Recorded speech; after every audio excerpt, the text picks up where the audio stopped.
حضرت لوط علیہ السلام کے والد کا نام حران تھا، جو تاریخ ازر کے بیٹے اور حضرت ابراہیم علیہ السلام کے سگے بھائی تھے، یعنی حضرت لوط علیہ السلام حضرت ابراہیم علیہ السلام کے بھتیجے تھے۔ آپ علیہ السلام حضرت ابراہیم علیہ السلام پر سب سے پہلے ایمان لانے والوں میں شامل تھے۔ نیز آپ علیہ السلام حضرت ابراہیم علیہ السلام ہی کے زمانے میں اہل سدوم کی رہنمائی کے لیے نبوت کے منصب پر فائز ہوئے۔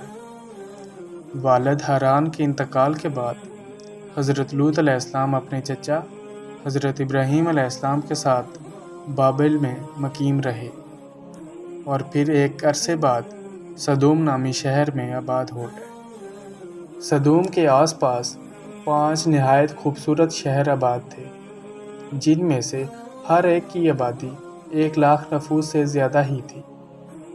یہ علاقے نہایت سرسبز و شاداب اور قدرت کی فیاضی کا حسین شاہکار تھے۔ باغات کی کثرت تھی، لہلہاتے کھیت یہاں کے باسیوں کی ضروریات سے کہیں زیادہ تھے، اور یہی وجہ تھی کہ کرب و جوار کی بستیوں کے باسی بھی اپنی معاشی و غذائی ضروریات کے لیے ان بستیوں کا رخ کیا کرتے۔ مگر یہ بات ان بستیوں کے لوگوں کو بالکل بھی پسند نہ تھی۔ ان کے خیال میں ان کی بستیوں میں پیدا ہونے والے پھلوں، اناج اور سبزیوں پر صرف انہی کا حق ہے۔ ان کی شدید خواہش تھی کہ دوسری بستیوں کے لوگ ان کے علاقوں میں نہ آئیں، لیکن یہ انہیں منع کرنے سے بھی ڈرتے تھے۔ جب کوئی قوم اللہ کی دی ہوئی نعمتوں کا شکر ادا کرنے کی بجائے غرور و تکبر اور عادات بد میں مبتلا ہو جائے تو ایسے لوگوں کے دل و دماغ پر شیطان قابض ہو جاتا ہے، اور پھر یہ ابلیس کے نقش قدم پر چلنے لگتے ہیں۔ ایک دن بستی کے لوگ باہر سے آنے والوں کو روکنے کے طریقہ کار پر غور و خوض کر رہے تھے کہ ابلیس ایک بزرگ کی شکل میں ان کی محفل میں آیا اور کہا، اگر تم ان میں سے پیچھا چھڑانا چاہتے ہو تو میرے کہنے پر عمل کرو۔ اجنبی بزرگ کی یہ بات سب نے نہایت توجہ سے سنی اور طریقہ بتانے پر اصرار کیا۔ ابلیس نے کہا کہ میں کل بتاؤں گا۔ دوسرے دن وہ ایک خوبصورت نوعمر لڑکے کے بھیس میں آیا اور انہیں اپنی عورتوں کی بجائے مردوں کے ساتھ فعل بد کرنا سکھایا۔ اس طرح ابلیس کے کہنے پر اس بدکاری کے موجد یہی ملعون لوگ تھے۔ انہوں نے شیطان کی ایما پر ایک ایسا گناہ ایجاد کیا جس کا اولاد آدم علیہ السلام میں اس سے پہلے کسی کو خیال تک نہیں آیا تھا۔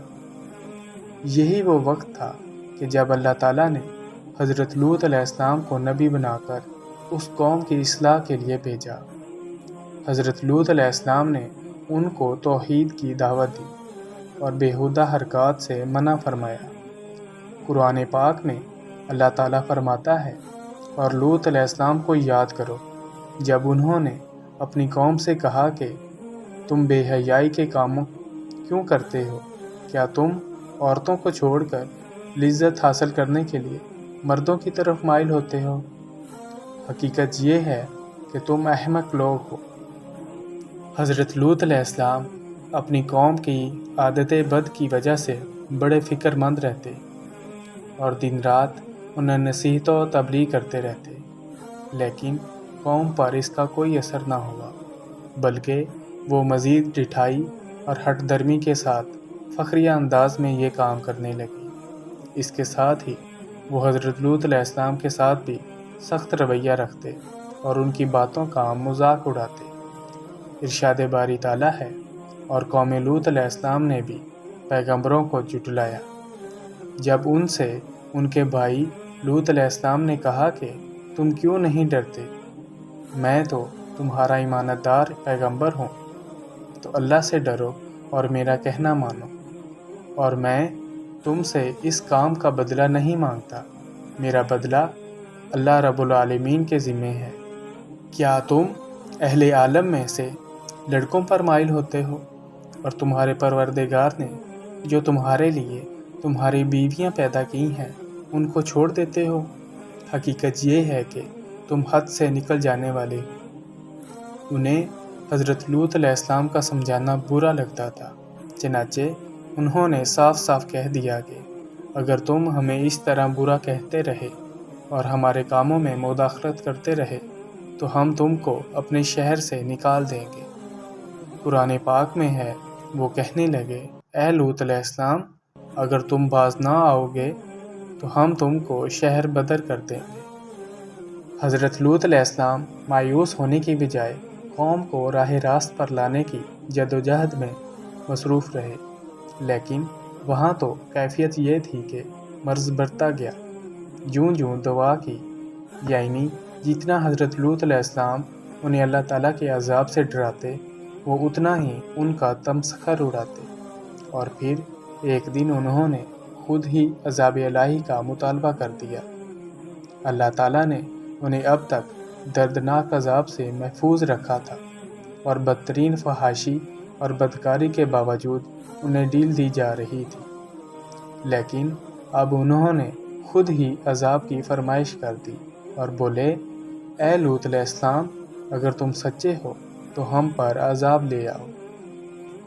قوم کے اس مطالبے کے بعد حضرت لوط علیہ السلام کو یقین ہو گیا کہ اللہ تعالیٰ نے ان کے دلوں پر مہر ثابت کر دی ہے اور یہ اب راہ راست پر آنے والے نہیں ہیں، لہٰذا انہوں نے نہایت بے بسی کے عالم میں اللہ کے سامنے ہاتھ پھیلا دیے اور دعا کی، اے میرے پروردگار، ان مفسد لوگوں کے مقابلے میں میری نصرت فرما۔ اللہ تعالیٰ نے اپنے نبی علیہ السلام کی دعا قبول فرمائی اور اپنے خاص فرشتوں کو دنیا کی طرف روانہ کر دیا۔ یہ فرشتے پہلے حضرت ابراہیم علیہ السلام کے پاس انسانی شکل میں تشریف لائے۔ اللہ تعالیٰ نے سورۃ الذریات میں اس واقعہ کو بیان فرمایا ہے۔ ان آیات کی تفسیر کچھ یوں ہے کہ جب وہ فرشتے ان کے پاس آئے تو سلام کیا، انہوں نے بھی جواب میں سلام کہا۔ حضرت ابراہیم علیہ السلام نے دیکھا کہ یہ تو انجان لوگ ہیں، تو انہوں نے مہمان نوازی کے تقاضوں کے پیش نظر انہیں عزت و احترام سے بٹھایا، پھر ان کے لیے گھر سے ایک بنا ہوا موٹا بچھڑا لائے اور کھانے کے لیے ان کے آگے رکھ دیا، لیکن انہوں نے کھانے کو ہاتھ نہیں لگایا، جس پر حضرت ابراہیم علیہ السلام نے ان سے استفسار کیا کہ وہ کھانا کیوں نہیں کھاتے۔ اس موقع پر حضرت ابراہیم علیہ السلام کے دل میں کچھ خوف بھی پیدا ہوا۔ فرشتوں نے جب حضرت ابراہیم علیہ السلام کے چہرے پر خوف کے آثار دیکھے تو کہا، آپ علیہ السلام ہم سے خوف نہ کھائیں، ہم آپ علیہ السلام کو ایک دانشمند بیٹے کی بشارت دینے آئے ہیں۔ حضرت ابراہیم علیہ السلام نے ان سے کہا، اے اللہ کے بھیجے ہوئے فرشتوں، اس کے علاوہ تمہارا اور کیا مقصد ہے؟ انہوں نے کہا، ہم گناہ گار قوم کی طرف بھیجے گئے ہیں تاکہ ان پر مٹی کے کنکر برسائیں جو تمہارے رب کی طرف سے ان حد سے گزر جانے والوں کے لیے نشان زدہ ہیں۔ دراصل حضرت ابراہیم علیہ السلام اس لیے فکر مند ہو گئے تھے کہ فرشتے جس بستی کی جانب جا رہے تھے وہاں حضرت لوط علیہ السلام بھی رہتے تھے۔ قرآن پاک میں ارشاد باری تعالیٰ ہے، حضرت ابراہیم علیہ السلام نے کہا کہ اس میں تو لوط علیہ السلام بھی رہتے ہیں۔ وہ کہنے لگے کہ جو لوگ یہاں رہتے ہیں ہمیں سب معلوم ہیں، ہم ان کو اور ان کے گھر والوں کو بچا لیں گے، بجز ان کی بیوی کے کہ وہ پیچھے رہنے والوں میں ہوگی۔ حضرت ابراہیم علیہ السلام کا ڈر اور خوف ختم ہو چکا تھا، لیکن انہیں علم تھا کہ اللہ کا عذاب قوموں کو نیست و نابود کر دیتا ہے، اور حضرت ابراہیم علیہ السلام نہایت رحم دل اور رقیق القلب تھے، چنانچہ انہوں نے فرشتوں سے قوم لوط کے بارے میں پھر استفسار کیا، جسے اللہ تعالیٰ نے یوں بیان فرمایا ہے، جب ابراہیم علیہ السلام کا ڈر اور خوف جاتا رہا اور انہیں خوشخبری بھی مل گئی تو وہ قوم لوط کے بارے میں بحث کرنے لگے۔ بے شک ابراہیم علیہ السلام بردبار، نرم دل اور اللہ کی طرف رجوع کرنے والا تھا۔ اس پر فرشتوں نے فرمایا، اے ابراہیم علیہ السلام، اس خیال کو چھوڑ دیجئے، آپ علیہ السلام کے رب کا حکم ان تک پہنچا ہے اور ان لوگوں پر کبھی نہ ٹلنے والا عذاب آنے والا ہے۔ فرمانے باری تعالیٰ ہے، اور جب ہمارے فرشتے لوط علیہ السلام کے پاس آئے تو وہ ان سے غمناک اور تنگ دل ہوئے اور کہنے لگے کہ آج کا دن بڑی مشکل کا دن ہے۔ مفسرین فرماتے ہیں کہ یہ فرشتے حضرت جبرائیل علیہ السلام، حضرت میکائیل علیہ السلام اور حضرت اسرافیل علیہ السلام تھے، جو نہایت حسین و جمیل نوعمر لڑکوں کی شکل میں تشریف لائے تھے۔ حضرت لوط علیہ السلام نے جب ان خوبصورت نوعمر لڑکوں کو دیکھا تو سخت گھبراہٹ اور پریشانی میں مبتلا ہو گئے۔ انہیں اپنی قوم کی عادت کبھی کی پیش نظر خطرہ ہوا کہ نہ جانے قوم ان کے ساتھ کیا سلوک کرے۔ حضرت لوط علیہ السلام کی بیوی کافروں سے ملی ہوئی تھی، سو اس نے نوعمر لڑکوں کے گھر میں موجودگی کا راز فاش کر دیا۔ یہ سن کر بستی والے دوڑتے ہوئے آئے، حضرت لوط علیہ السلام کے گھر پر پہنچے۔ قرآن پاک میں ارشاد ہے، اور جب قوم دوڑتی ہوئی آئی، ان کے پاس پہنچی، یہ لوگ پہلے ہی سے برے کام کیا کرتے تھے۔ تو لوط علیہ السلام نے کہا، اے قوم، یہ جو میری قوم کی لڑکیاں ہیں یہ تمہارے لیے جائز ہیں اور پاک ہیں، اللہ سے ڈرو اور مجھے میرے مہمانوں کے بارے میں رسوا نہ کرو۔ کیا تم میں سے کوئی بھی شائستہ آدمی نہیں؟ حضرت لوط علیہ السلام کی بات سن کر وہ لوگ بولے، اے لوط علیہ السلام، کیا ہم نے تم کو سارے جہان کی حمایت اور طرفداری سے منع نہیں کیا تھا؟ اور تم بخوبی واقف ہو کہ ہمیں تمہاری بیٹیوں سے کچھ حاجت نہیں، اور جو ہماری اصل چاہت ہے اس سے تم بخوبی واقف ہو۔ قوم لوط علیہ السلام کے اس بے شرمانہ جواب سے اندازہ لگایا جا سکتا ہے کہ وہ فعل بد میں کس حد تک مبتلا ہو چکی تھی۔ مفسرین لکھتے ہیں کہ جب حضرت لوط علیہ السلام کی قوم ان کے گھر کی طرف دوڑتی ہوئی آئی تو حضرت لوط علیہ السلام نے گھر کے دروازے بند کر لیے اور ان نوجوانوں کو ایک کمرے میں چھپا دیا۔ بدکار مسلح لوگوں نے آپ علیہ السلام کے گھر کا گھیراؤ کیا ہوا تھا اور ان میں سے کچھ گھر کی دیوار پر بھی چڑھنے کی کوشش کر رہے تھے۔ حضرت لوط علیہ السلام اپنے مہمانوں کی عزت کے خیال سے بہت زیادہ گھبرائے ہوئے تھے، چنانچہ اس بے بسی کے عالم میں ان کے منہ سے نکلا، اے کاش مجھ میں تمہارے مقابلے کی طاقت ہوتی یا کسی مضبوط قلعے میں پناہ پکڑ سکتا۔ فرشتے یہ سب منظر دیکھ رہے تھے۔ جب انہوں نے حضرت لوط علیہ السلام کی بے بسی اور پریشانی کا یہ عالم دیکھا تو حقیقت سے پردہ اٹھاتے ہوئے یوں گویا ہوئے، اے لوط علیہ السلام، ہم تمہارے رب کے بھیجے ہوئے فرشتے ہیں، یہ لوگ ہرگز تم تک نہیں پہنچ سکیں گے۔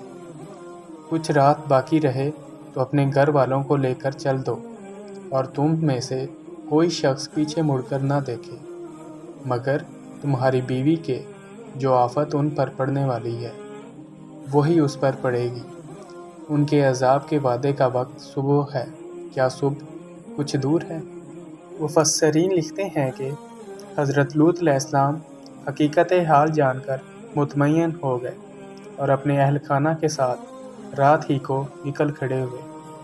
بیوی بھی ان کے ساتھ تھی، لیکن کچھ دور جا کر وہ واپس اپنی قوم کی طرف پلٹ گئی اور قوم کے ساتھ جہنم رسید ہو گئی۔ قوم حضرت لوط علیہ السلام کے گھر کا دروازہ توڑنے پر بازید تھی، چنانچہ حضرت ابراہیم علیہ السلام نے گھر سے باہر نکل کر اپنے پر کا ایک کونا انہیں مارا، جس سے ان سب کی آنکھوں کے ڈیلے باہر نکل آئے اور بصارت زائل ہو گئی۔ یہ خاص عذاب ان لوگوں کو پہنچا جو حضرت لوط علیہ السلام کے پاس بدنیتی سے آئے تھے۔ صبح عذاب عام میں پوری قوم تباہ ہو گئی۔ قرآن کریم میں ارشاد ہے، اور انہوں نے لوط علیہ السلام سے ان کے مہمانوں کو لینا چاہا تو ہم نے ان کی آنکھیں اندھی کر دیں۔ ابھی صبح کا آغاز ہی ہوا تھا کہ اللہ تعالیٰ کے حکم سے حضرت جبرائیل علیہ السلام نے بستی کو اپنے پر سے اکھیڑا اور پھر اپنے بازو پر رکھ کر آسمان پر چڑھ گئے۔ حتیٰ کہ آسمان والوں نے بستی کے کتوں کے بھونکنے اور مرغوں کے بولنے کی آوازیں سنی۔ پھر اس بستی کو زمین پر دے مارا، جس کے بعد ان پر پتھروں کی بارش ہوئی۔ ہر پتھر پر مرنے والے کا نام لکھا ہوا تھا۔ جب یہ پتھر ان کو لگتے تو سر پاش پاش ہو جاتے۔ صبح سویرے شروع ہونے والا یہ عذاب اشراق تک پوری بستی کو نیست و نابود کر چکا تھا۔ اگر کوئی شخص بستی سے باہر تھا تو اسے وہ پتھر اسی جگہ جا لگا جہاں وہ تھا۔ اللہ تعالیٰ نے قرآن پاک میں فرمایا، پھر جب ہمارا حکم پہنچا تو ہم نے وہ بستیاں الٹ دی اور اس زمین پر کھنگر کے پتھر برسانا شروع کیے جو لگاتار گر رہے تھے، جن پر تمہارے رب کی طرف سے خاص نشان بھی تھے، اور وہ ظالموں سے کچھ دور نہیں تھے۔ قوم لوط علیہ السلام کی ان خوبصورت بستیوں کو اللہ تعالیٰ نے ایک انتہائی بدبودار اور سیاہ جھیل میں تبدیل کر دیا، جس کے پانی سے رہتی دنیا تک کوئی فائدہ نہیں اٹھایا جا سکتا۔ سمندر کے اس خاص حصے میں کوئی جاندار مچھلی، مینڈک وغیرہ زندہ نہیں رہ سکتی، اس لیے اسے بحیرہ مردار کہا جاتا ہے۔ اس کے مغرب میں اسرائیل اور مشرق میں اردن واقع ہے۔ بحیرہ میت یا بحیرہ مردار کا یہ علاقہ سطح سمندر سے 420 میٹر یعنی 1378 فٹ نیچے ہے۔ اس جھیل کی لمبائی 67 کلومیٹر یعنی 42 میل اور چوڑائی 18 کلومیٹر یعنی 11 میل ہے۔ اس کا پانی حد سے زیادہ نمکین ہے۔ اس کے ارد گرد کی زمین، جو کبھی دنیا کی سب سے زیادہ سرسبز و شاداب زمین تھی، بنجر اور صحرائی زمین میں تبدیل ہو چکی ہے، اور اب یہ دنیا کا ایک ایسا مقام ہے کہ جہاں زندگی پنپ نہیں سکتی۔ دنیا کی 5 حسین ترین بستیوں میں آباد قوم لوط علیہ السلام کو اللہ تعالیٰ نے 2200 قبل مسیح نیست و نابود فرما کر رہتی دنیا تک کے لیے عبرت کا نشان اور عقل و شعور رکھنے والوں کے لیے نصیحت بنا دیا۔ کچھ سال پہلے بحیرہ مردار کے ساحل پر قوم لوط علیہ السلام کی بستیوں کے بعض تباہ شدہ آثار ظاہر ہوئے، جبکہ اللہ تعالیٰ نے 1400 برس پہلے قرآن کریم میں فرما دیا تھا کہ ہم نے اس بستی کو سری عبرت کی نشانی بنا دیا ان لوگوں کے لیے جو عقل رکھتے ہیں۔